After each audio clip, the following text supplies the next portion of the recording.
کہ 1947 کے بعد ہمارے ہاں ایک شروع سے ہم نے جو اسٹڈی کیا، چیزیں پڑھی اور جو ہمارے نصاب میں ہے، اس میں ایک لفظ بڑا استعمال ہوتا ہے، کیفر کردار تک پہنچائیں گے، مجرموں کو کیفر کردار تک پہنچانا چاہیے۔ تو یہ ایک چنچنا ہمیں دے دیا ہے 1947 کے بعد، اور پھر ہم وہ کیفر کردار کا ایک چنچنا لے کے بجاتے رہتے ہیں۔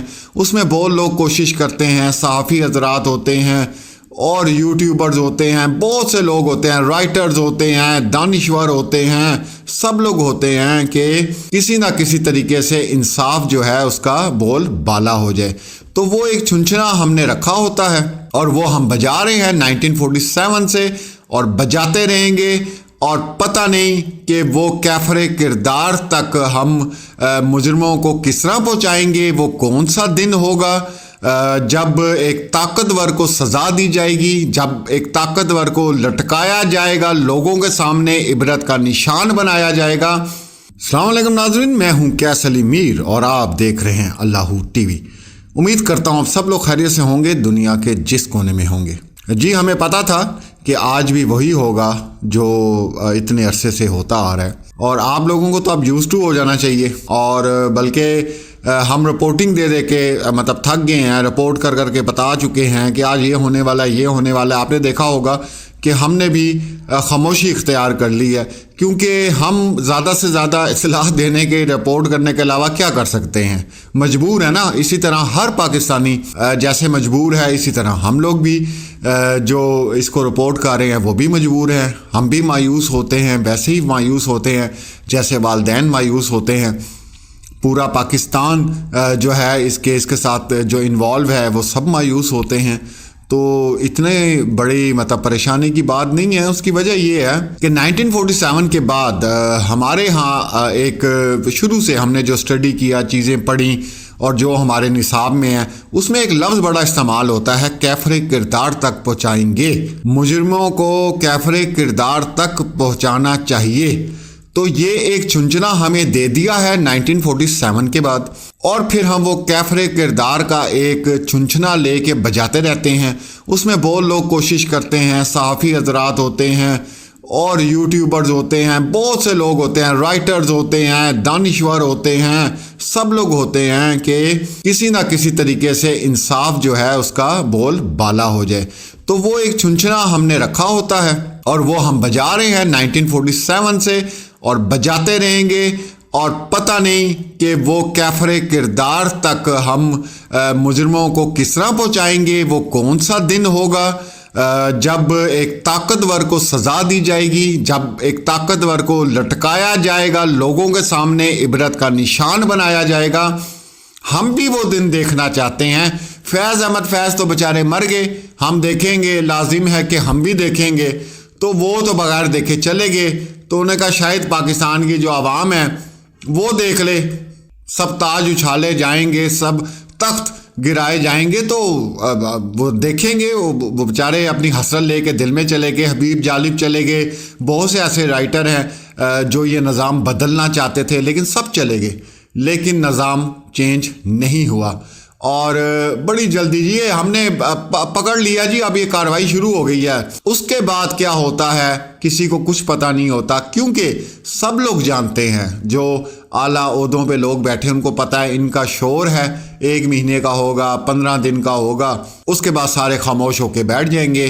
ظاہر جعفر دیکھ لیں، انہوں نے آپ کو بالکل مطلب ریلیکس کر دیا جی، سزائے موت دے دی۔ بھائی سزائے موت دے دی، اب ہونی کب ہے؟ کوئی پوچھنے والا ہے کہ بھائی اب ہونی کب ہے؟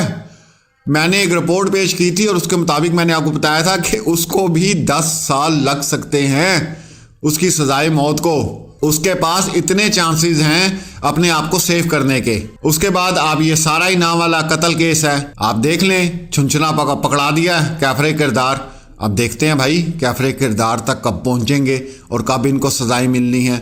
تو یہ جو ظہیر والا چنچنا ہے، یہ تو اب لوگ بھی بیچارے آوازار ہو گئے ہیں، اور وہ جو چن چن چن چن چن چن کرتے تھے وہ بھی انہوں نے کہا یار چھوڑو، یہ تو کچھ ہونا ہی نہیں ہے اس نظام کا۔ لیکن اللہ ہمیں ہمت دے، تمام صحافی بھائی، صبح صبح جو کورٹ میں جاتے ہیں اور بڑا احسانات ہے ان کے پورے پاکستان کے عوام پہ، اس کو رپورٹ کرتے ہیں، فوٹیج ہمیں حاصل ہوتی ہے، فوٹیج ہم لوگ استعمال کرتے ہیں، لگاتے ہیں، یہ بہت بڑا کردار ہے۔ یہاں پہ اس کو کوئی دیکھا نہ دیکھے، لیکن انشاءاللہ آخرت میں ان کو بہت بڑا اجر اس چیز کا ملے گا۔ تو آج بھی وہی مہدی کاظمی کے چہرے پہ مایوسی، اور اسی طرح وہ تمام لوگ جو رات تک مجھے میسیج کرتے رہے کہ ایس بھائی کل دعا کریں کہ یہ ہو جائے، دعا کریں کہ یہ ہو جائے، اور میں نے سب کو یہی میسیج کیا کہ ہو سکتا ہے کہ کل بھی جج صاحب نہ آ سکیں، تو وہی ہوا کہ وہ نہیں آئے۔ دوسری بات یہ کہ ایک کیس میں نے آج کل اٹھایا ہوا ہے، وہ لازمی دیکھا کریں۔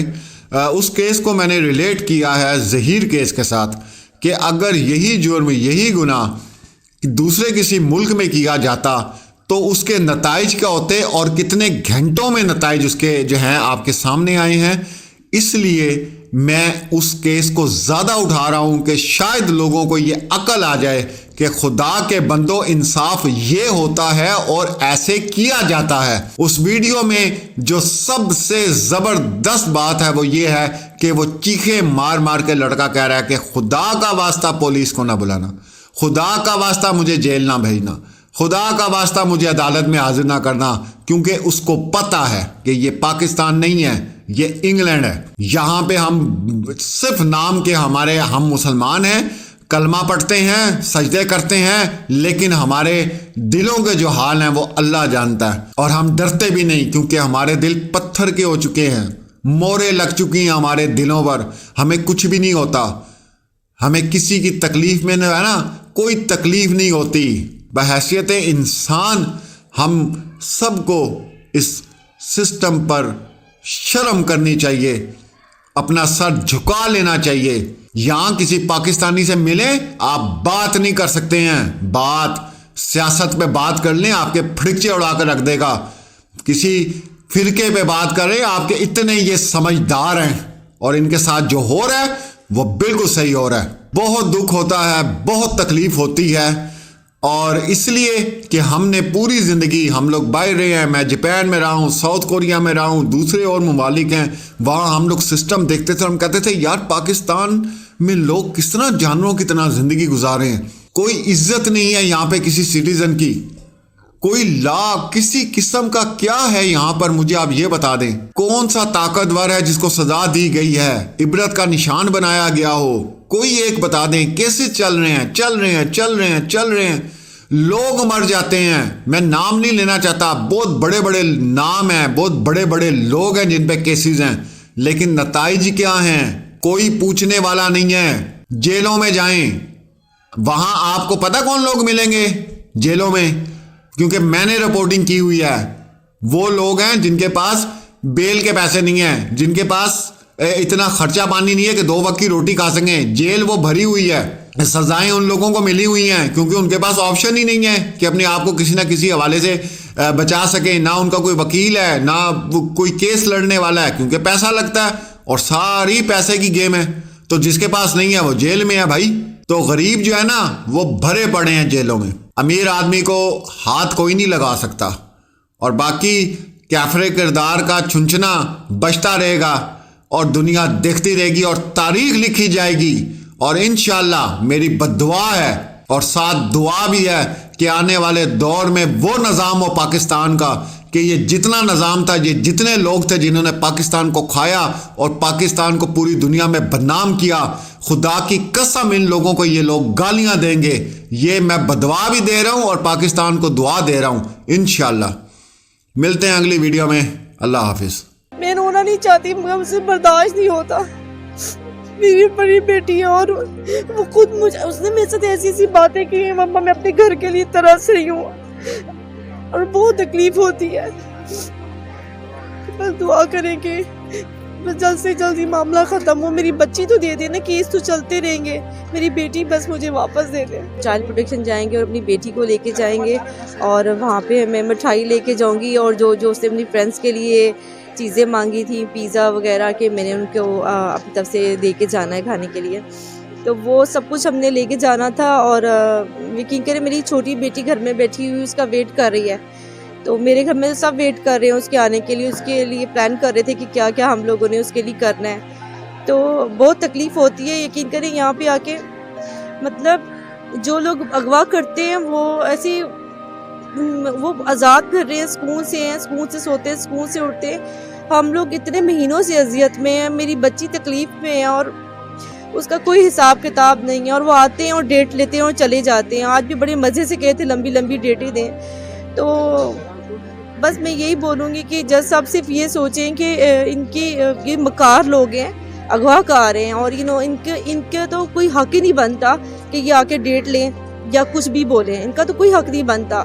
تو بس میری بچی کو بس اب دے دیں، اب صبر ختم ہو گیا ہمارا، کسٹڈی اس کی دے دیں، بس میں یہی بولوں گی. میرے نیبرز کہہ رہے تھے کہ ہم نے گلی میں ڈھول بجانا ہے، اور انہوں نے مجھ سے یہ وعدہ کیا اگر تم ڈھول نہیں بجانے دو گی تو ہم وہ کیا ہوتا ہے تچلا وغیرہ اس کو ہم بجائیں گے، ہم ناچیں گے، ہم ایسا کریں گے.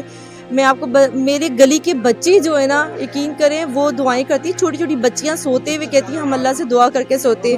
میری بیٹی نے آج بہت دعائیں کی ہیں، میری بہن نے اس کو سکھائیں گی اس طرح سے بولنا، اور وہ سو نہیں رہی تھی کہ ماما میں نے جانا ہے کورٹ. میں نے کہا نہیں بیٹے آپ کا کام نہیں ہے. اب وہ گھر میں پلان کر رہے ہیں کہ اس کے لیے گفٹ لینے کے لیے، گھر کو جیسے وہ کرتے ہیں سب کچھ وہ کر رہے ہیں. میری امی ویٹ کر رہی ہیں، وہ ٹی وی لگا کے بیٹھی ہوں گی. اور میں آپ کو مطلب میرے پاس ورڈز نہیں ہے میں جو یوز کروں. مطلب میں آج پوری مجھے یقین تھا کہ آج ہماری بچی ہمیں مل جائے گی اور میں گھر لے کے جاؤں گی، لیکن انہوں نے بہت تکلیف دی ہے، بہت اذیت دی ہے. اور یقین کریں میں نے ان کو نہیں دیکھا، بس میرے سامنے سے گزری ہیں، میں نے ان کا چہرہ نہیں دیکھا. اس لیے نہیں دیکھا کہ دیکھیں میں بھی ایک ماں ہوں، میں کیسے سوچ سکتی ہوں کہ مطلب میں کسی کا بچہ اور وہ بھی بیٹی کسی کی اغوا کر کے لے کر آؤں، اور اس کو میں بلکہ بچے کو وہ پش کر رہی ہیں کہ ہاں تم نے اچھا کام کیا، ماڑیاں لڑکیاں لے کر آتی ہیں. جب وہ یہ بولتی ہیں نا یقین کریں اتنی نفرت آتی ہے نا کہ مطلب ایک ماں ہو کر آپ کیسے بول رہی ہیں کہ کسی کی بھی بیٹی لے آؤ کوئی مسئلہ نہیں چلتا، ماڑیاں مطلب وہ 14 سال کی تو 10 سال کی بچی اٹھا کے لے آؤ کوئی مسئلہ ہی نہیں ہے نا. تو آپ مطلب ہم بچے پہ اس لیے پیدا کریں کہ کوئی بھی آئے ہماری بچی اٹھا کے لے جائے، اس کی زندگی برباد کرے، اس کو بیچ دے، اس کو مار دے. تو مطلب مجھے نہیں لگتا کہ وہ ماں اگر ماں ہوتی تو اس کے سینے میں دل ہوتی، وہ کبھی اتنا گندا اتنا بڑا سٹیپ نہیں لیتی کہ کسی کی بچی کو اٹھا کے. اور پھر مطلب کہ وہ کہہ رہی کوئی مسئلہ نہیں ہے، مطلب میرے بڑا اچھا کام کیا میرے بیٹے نے ان لوگوں نے. تو میرے لیے تو ان کے لیے کوئی ورڈز نہیں ہے. اچھا اپنی چھوٹی بیٹیوں کا تو سوچ رہی ہوں، لیکن میرے جو دماغ ہے نا اپنی بیٹی زارا کی طرف ہے، وہ وہاں پہ ہمارا ویٹ کر رہی ہوگی. اس نے مجھے کہا تھا ماما مٹھائی پیزا اور کیک لے کر آنا، چاکلیٹ کیک کھاتی چوک سے. تو میں ساری فرینڈس کے لیے میں نے وہاں پہ جو بچیاں ہیں اب تقریباً 4 ہو گئی ہیں وہاں پر، تو وہ کہہ رہی تھی کہ سب کے لیے جو نہیں ہے میں نے کھلانا ہے، خوشی میں نے جانا ہے سب آیا کو سب کو. تو وہ وہاں پہ پیکنگ کر کے بیٹھی ہوگی. تو میں وہ سوچ رہی ہوں اس کی ایک 10 تاریخ کو میٹ ٹوٹی ہے اس کی اور ایک آج ٹوٹی ہے. اب میں گھر جاؤں گی اپنی امی کو فیس کرنا ہے. اپنی میری چھوٹی بیٹی سکینہ تو وہ سو بھی نہیں رہی تھی، بڑی مشکل سے میں نے سلایا. میں نے کہا بیٹا سو جا، جب اٹھو گی تو آپ تیاری کرو گی نا اپنی بہن کے لیے ویلکم کے لیے. تو آج بہت زیادہ امید تھی. یقین کریں میں پورا سوچ کر آئی تھی کہ دوپہر تک میری بیٹی میرے ساتھ ہوگی. میں نے اسے پوچھا بھی تھا کہ آپ کیا کھاؤ گی، تو اسے کہا ماما میں آپ کے ہاتھ کا بنا ہوا چکن جو آپ بناتی ہیں نا وہ میں کھاؤں گی. تو خوشی والا دن اور ہماری ساری مصیبتیں ختم ہو جائیں اور بچی گھر آ جائے. میں بس یہ کہنا چاہتی ہوں کہ بچی دے دیں، کسٹڈی دے دیں، کیونکہ دیکھیے بچہ مجھے بس یہ چیز سمجھ نہیں آتی. جب بچی نے ایک بار کہا کہ میں نے ادھر جانا ہے تو یقین کریں 1 سیکنڈ نہیں لگایا تھا، ٹھیک ہے نا، نہ پوچھا نہ کوئی تحقیقات ہوئی کچھ ہوا، بچی کو بھیج دیا. اب بچی 3 مہینے سے بھی زیادہ ہو گیا ہے وہ وہاں پہ بول رہی ہے، لکھ کے دے رہی ہے. اب اس کے بیان بھی آ گئے ہیں، لیٹر بھی آ گئے، ہر چیز مطلب ہو گئی ہے. اس کے بعد تو کچھ بھی نہیں رہتا نا، کیونکہ دیکھیے ہم ماں باپ ہیں اور وہ ہماری بیٹی ہے، تو ہمارے پاس اپنے گھر واپس آنا چاہتی تو اس میں کوئی کسی کا حق نہیں بنتا. خاص طور پہ ملزم والوں کا تو حق بنتا ہی نہیں نا، جو اغوا کر کے لے کے جائے ان کا کیا حق بنتا ہے کہ وہ آ کے بولیں ڈیٹ دے دیں یا یوں کر دیں. تو بس میں یہ کہتی ہوں کہ جیسا ان کی بات نہیں ماننی چاہیے، کیونکہ وہ تو یہی کریں گے نا، کون چاہے گا کہ ہم پھنس جائیں. تو اب بس بچی کی کسٹڈی ہمیں دے دیں، کیس تو چلتا رہے، بس بچی ہمیں دے دیں. میں نے اپنی سالگرہ وغیرہ نہیں منائی، کیونکہ میں کیسے منا سکتی ہوں، مطلب گھر میں بڑا بچہ ہی نہ ہو. اور یقین کریں جب بھی میری یہ برتھ ڈے آتی ہے تو وہ اپنے بابا کے ساتھ جا کے جیسے بچیاں گفٹ لاتی ہیں, کبھی سوٹ, کبھی میک اپ کا سامان, اس طرح کا جو ان کا بچے کا دماغ ہوتا ہے کس طرح چیزیں لے کے آنی ہیں, تو وہ لا کے مجھے سرپرائز دیتے تھے, کیک کاٹنا اور اس طرح گھر میں ہی کرتے تھے. لیکن اس طرح ابھی وہ کہتی ماں میں نے بہت بڑی کرنی ہے, میں آؤں گی, میں نے آپ کی کرنی ہے. میں نے کہا نہیں بیٹے میں نے نہیں کرنی, آپ کی میں نے کرنی ہے, کیونکہ وہ وہیں پہ پینڈنگ ہے. تو بس اب دعا کریں کہ وہ میری بیٹی آ جائے تو تبھی سب خوشیاں تبھی میں مناؤں گی. میں کیسے منا سکتی ہوں اپنی بیٹی کے بغیر. تو وہ وہاں پہ بھی پلان کرتی رہتی ہے کہ میں نے یہ کرنا ہے, اور میں ابھی یہ بتا نہیں سکتی, اس کے کچھ 200 پلان ہیں کہ مما میں نے ہر روز یہ کرنا ہے, ہر روز میں نے پورا کرنا ہے. وہ اپنی چھوٹی بہن کو اتنا مس کرتی کہ میں اپنی بہن کو بریا کو گھر میں چلتے پھرتے دیکھوں. مطلب وہ اب سوچے بچہ کتنا تکلیف میں ہوگا نا, اپنے گھر سے دور ہوگا, تو بہت تکلیف میں. بس بچی آ جائے اور یہ چیزیں چلتی رہیں. میرے لیے تو میری بچی بہت سب سے زیادہ ضروری ہے. جی وہ پریشان تو ہوتی ہے جس طرح مطلب وہ دیکھتی ہے. اس دفعہ تو وہ جا بھی نہیں رہی تھی کیونکہ جب ٹائم ختم ہوا ہے تو انہوں نے کہا کہ دعا ٹائم ختم ہو گیا, تو وہ میرا منہ دیکھ رہی تھی اور میں اس کا منہ دیکھ رہی تھی. ظاہر سی بات ہے وہ بس نہیں چلتا, لیکن بہت زیادہ تکلیف ہوتی ہے کہ اپنی بیٹی سے ملنے کے لیے آپ کو پرمیشن چاہیے ہوتی ہے, اور وہ میرا منہ دیکھتی دیکھتی گئی. ابھی میں نے اس کو بولا کوئی بات نہیں, ان شاء اللہ تعالیٰ آپ 19 تاریخ کو گھر آ جاؤ گی. تو وہ مطلب بہت زیادہ جیسے بچہ ٹوٹ نہیں جاتا, کہتی ماما مجھ سے اب صبر نہیں ہوتا, اب کیوں نہیں جیسا مجھے گھر بھیج دیتے کہ میں کہہ رہی ہوں کہ میں نے گھر جانا ہے. تو آپ سوچیں بچے کو کس طرح میں سمجھاؤں جب میں نہیں سمجھ پا رہی ایک ماں ہو کر. تو وہ تو بچی ہے, چھوٹی سی بچی, اس کو تو کوڈوں کی چیز نہیں پتہ نا کہ کس طرح ڈیل کرتے ہیں.